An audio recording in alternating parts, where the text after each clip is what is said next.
Baba Levo historia yake na yangu tupishani sana. Mimi akatanza muziki wote wamemdharau sana ujue. Uongo kweli? Sana.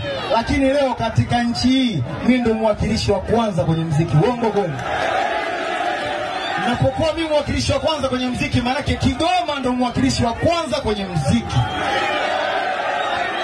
Hii chata ya Kigoma, nembo ya Kigoma, imetokea Kigoma, inapoongoza kwenye muziki, maana yake Kigoma ndo inaongoza kwenye muziki. Uongo kweli?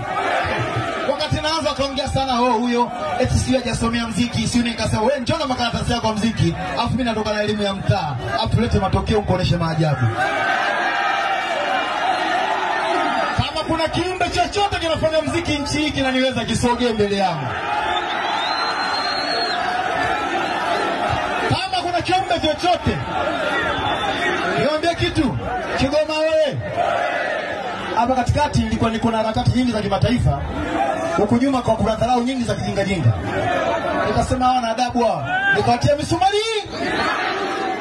Misumari inaitwa shikeni adabu.